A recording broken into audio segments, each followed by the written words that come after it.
เจ้าเป็นแนวใดใช่เจ้าเป็นลอยบ่อันไข้เลยละบ่อันนี้คือว่าแบบก็ปกติแล้วกะว่าปกติกับบ่ได้ปกติคือแบบเวลามันอยากเป็นก็เป็นบ่เลยแนวใดหรือว่าตอนเช้ามันก็ว่ายังจิบ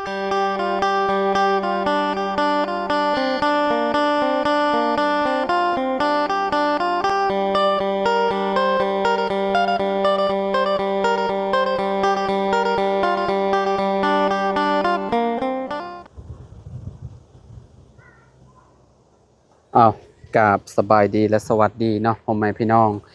FC เบิร์ดสุขูสู่คนเนาะบ่ว่าสิอยู่ในและกระต่างประเทศเด้อพี่น้องเด้อเนาะมาพบมาพอกันกับเฮาอยู่ที่เฮือนน้องต้นกล้าเด้อบ้านนี้เด้อเนาะพี่น้องบ่ได้เข้ามา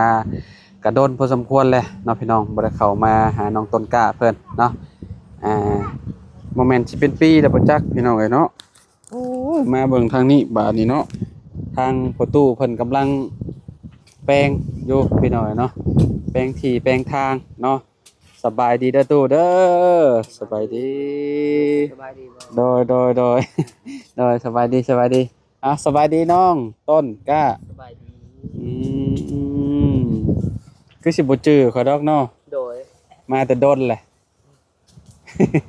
พี่น้องเอ้ยเนาะบ่จื้อแล้วเนาะอ่า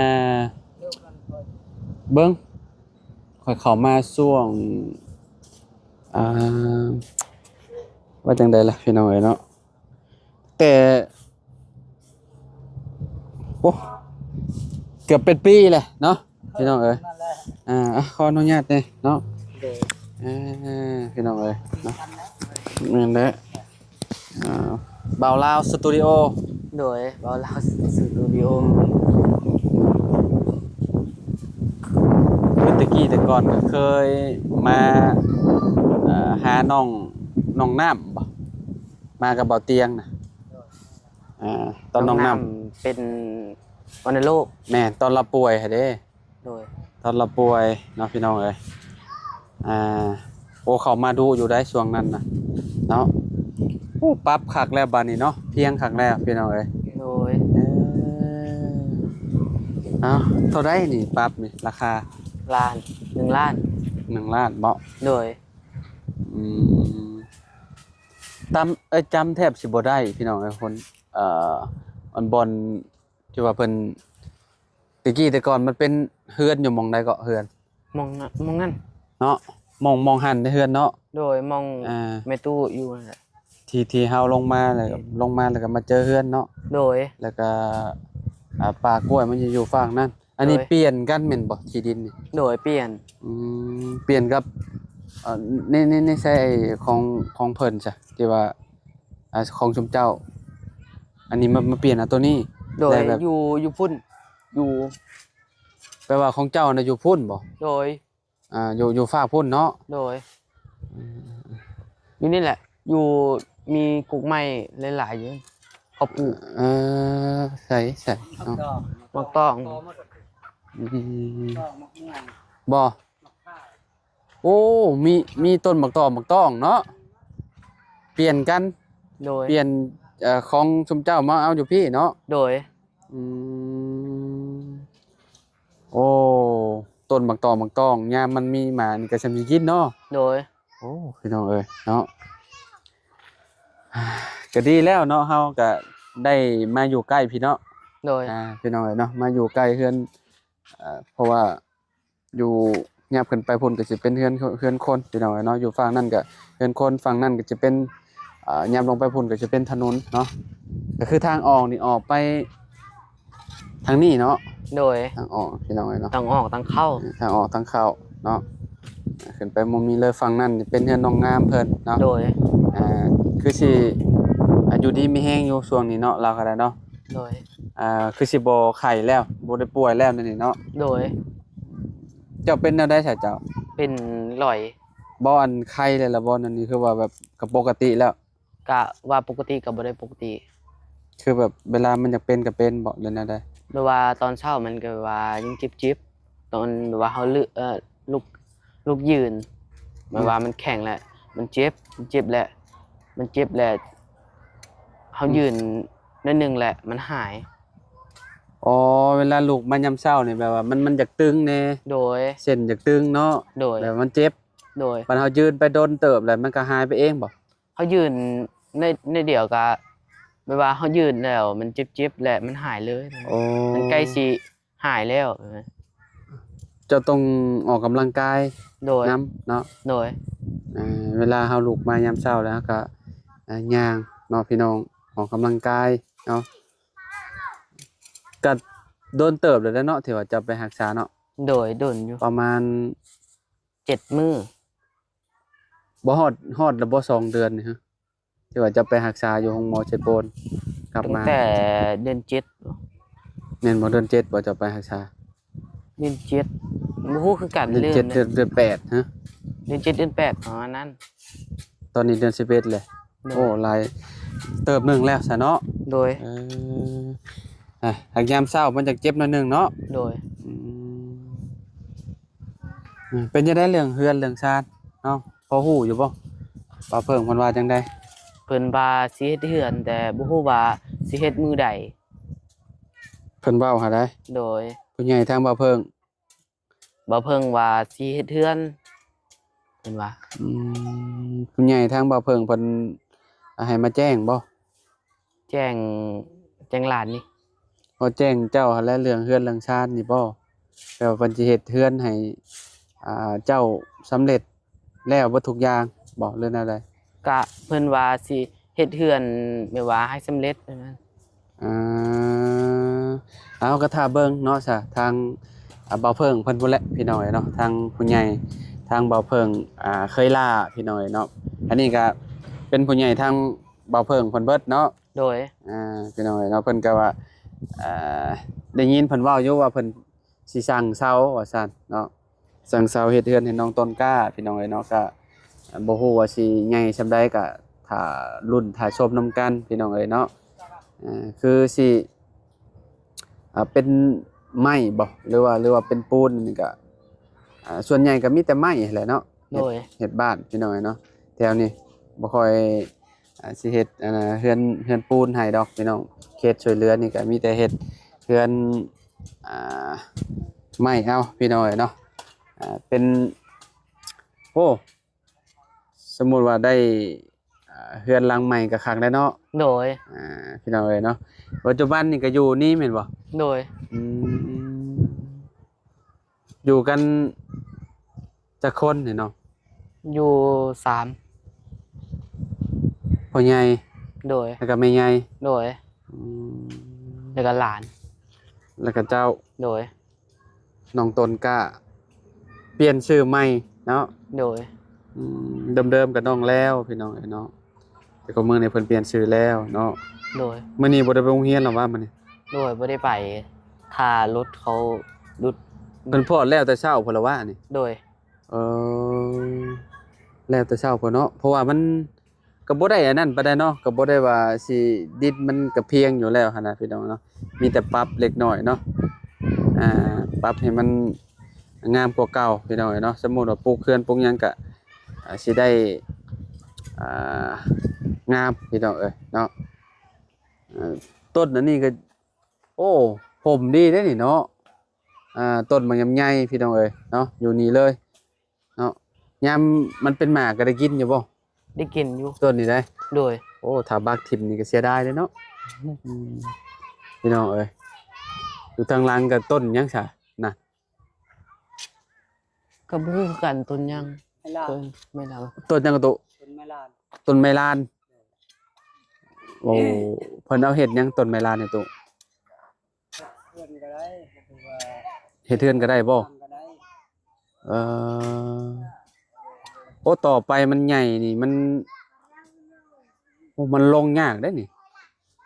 เนาะมันมีชิดแบบใหญ่นะสมมุติว่าปลูกเขื่อนนี่ ไม่เข้าเลยสิงวน ฮะ ไม่เข้าสิงวนแต่ว่าไม่เข้าแล้ว ไม้กับเจ้า ไม่เข้าแล้ว ที่ของชุมเจ้านี่ฮอดแต่นี้บ่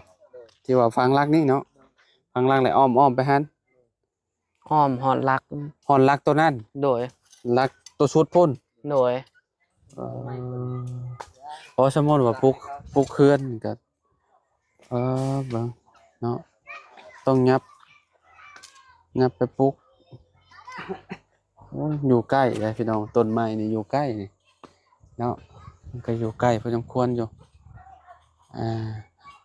ยาวไปฮอนหันเนาะฮอนหันแล้วก็ไปหันบ่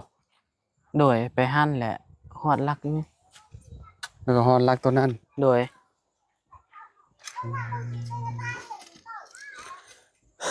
จะเพิ่นสิปลูกจากต้นเนาะพี่น้องเฮือนมันก็ได้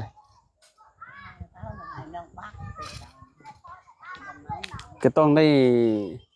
ย้อนลงอีกคือเก่าต้นนี่ก็ได้เฮาคิดว่าสมมุติว่าปลูกเฮือนปลูกชาติเนาะ บักงานตัวนี้ นี่งาแท้นี่ปาดเอามาเลย บักแล้ว เพราะว่าสมุนปลูกนี่ก็ต้องปลูกตรงนี้เนาะตัวเนาะปลูกเพื่อนมองนี่อยู่แล้ว แล้วก็ยับมาฮอดพี่ โดย เนาะยับมาฮอดพี่แม่นแหละนี่ต้องปลูกแถวนี้เนาะ คนนี้อยู่แล้ว เนาะต้องมาอยู่พี่เนาะอยู่พี่แหละเอาสบายดีเด้อน้องเด้อเนาะน้องน้ำพี่น้องเอ้ยเนาะปลูกนี่เนาะตัวเนาะ โดยภายในนั้นคือเขา แม่นก็แนวนั่นคือเก่าเนาะแนวนั่น ตะวันตกเด้ตะวันออกทางนี้ตะวันตก เพราะว่าถ้าไปใกล้พุ่นมันก็โยต้นไม้น่ะเป็นต้นไม้เพิดเนาะวะเนาะต้องปลูกอยู่นี่ ควงตะวันบ่ได้ยันมันฮ้อน อืม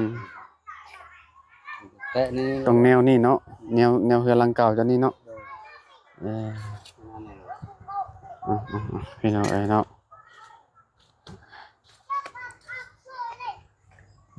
เพิ่นก็พากันซับบอนที่ว่ามันบ่เพียงพี่น้องเอ้ยเนาะเพราะว่าเริ่มแล้วได้นี่มันผลมันเริ่มเบิดแล้วมันเริ่มสิบ่มีผลแล้วเนาะก็ต้องบอนที่ว่าเพิ่นแป้งบ่เพียงก็ซับให้มันเพียงเนาะถ้าปะอะไรมันก็แข็งขุดบ่ลงแล้วเจ้าดินอันนี้เพิ่นเป็นดินแบบดินดากนี่หั่นน่ะเนาะจ้ะเนาะคักอยู่ดินนี่พี่น้องเอ้ยเนาะฝากนั่น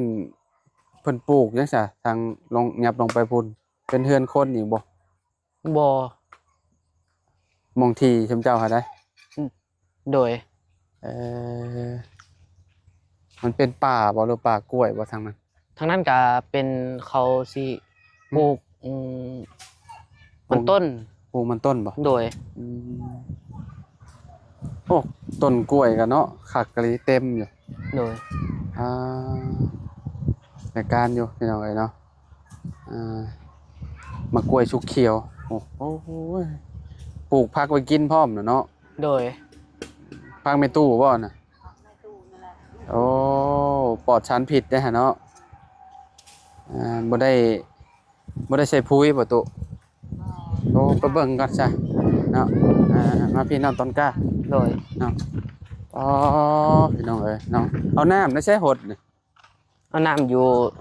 น้ำบาดาล น้ำบาดาลบ่ โดย อืมโอ้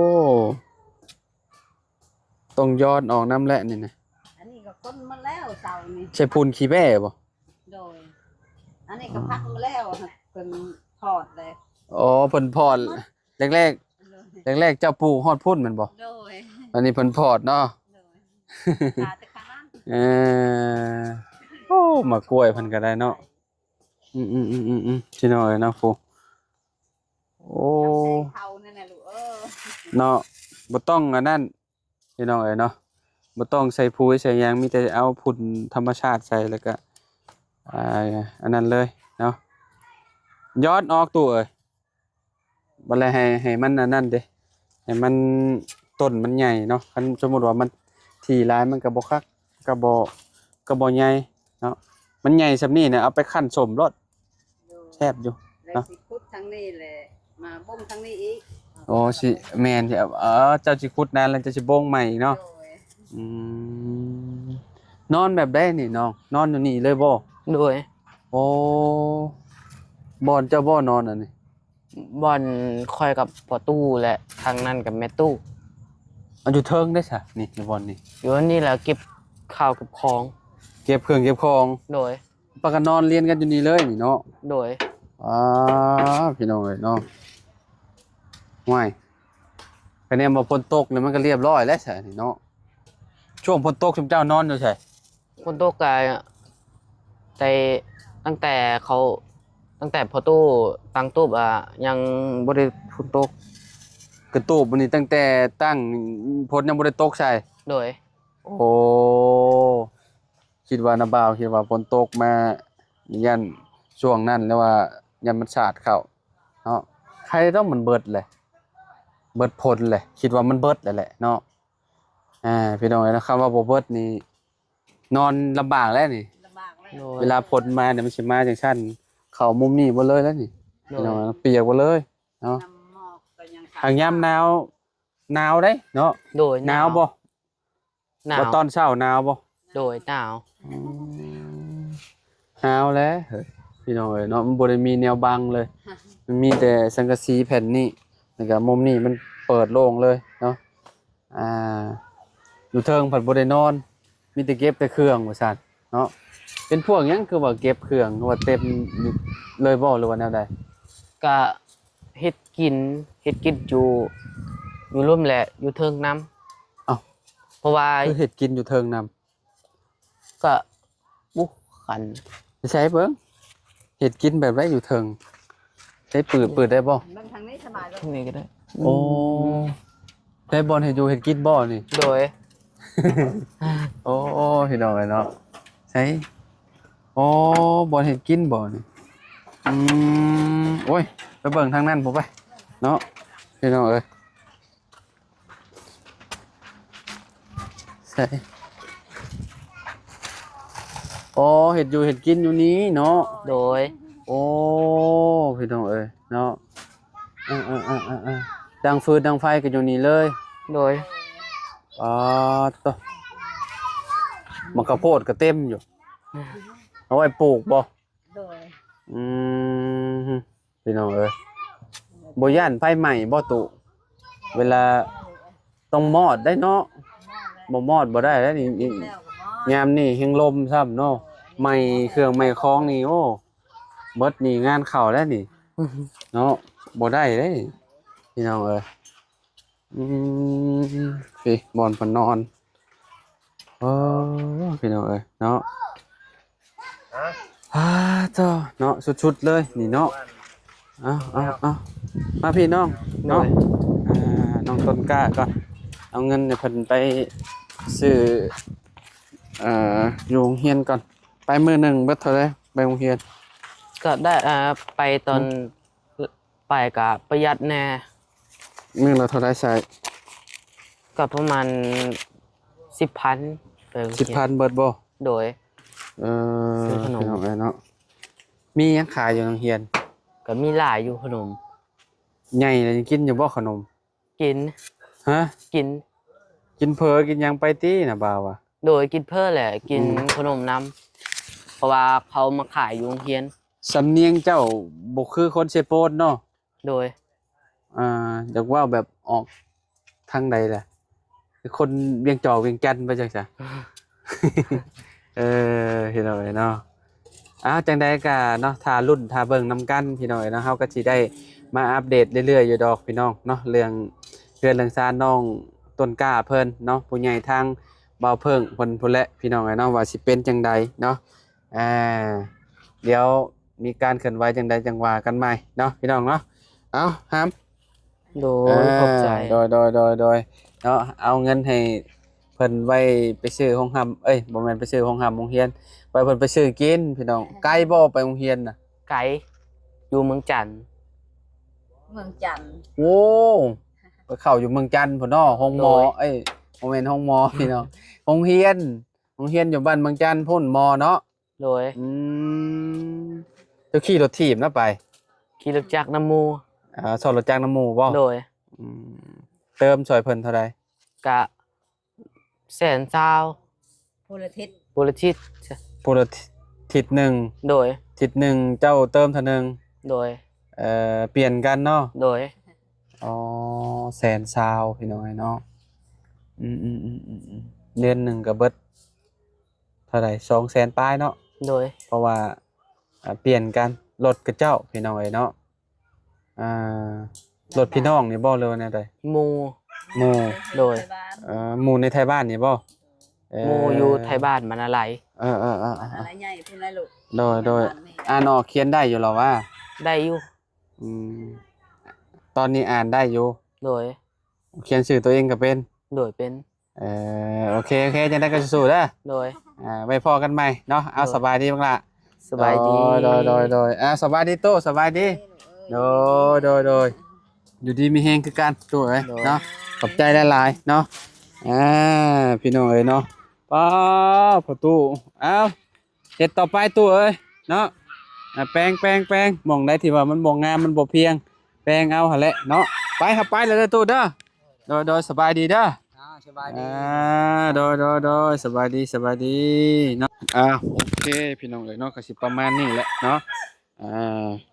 ทางเฮาเนาะกับเบาไล่เข้ามาเยี่ยมยามทางน้องต้นกล้าเพิ่นพี่น้องเนาะจังได๋ก็ขอบคุณพ่อแม่พี่น้อง FC เบิดทุกคนเนาะที่ติดตามและเป็นกำลังใจให้เด้อพี่น้องเด้อไว้พบไปพ้อกันคลิปหน้าเนาะสำหรับคลิปนี้ไปแล้วสบายดีพี่น้อง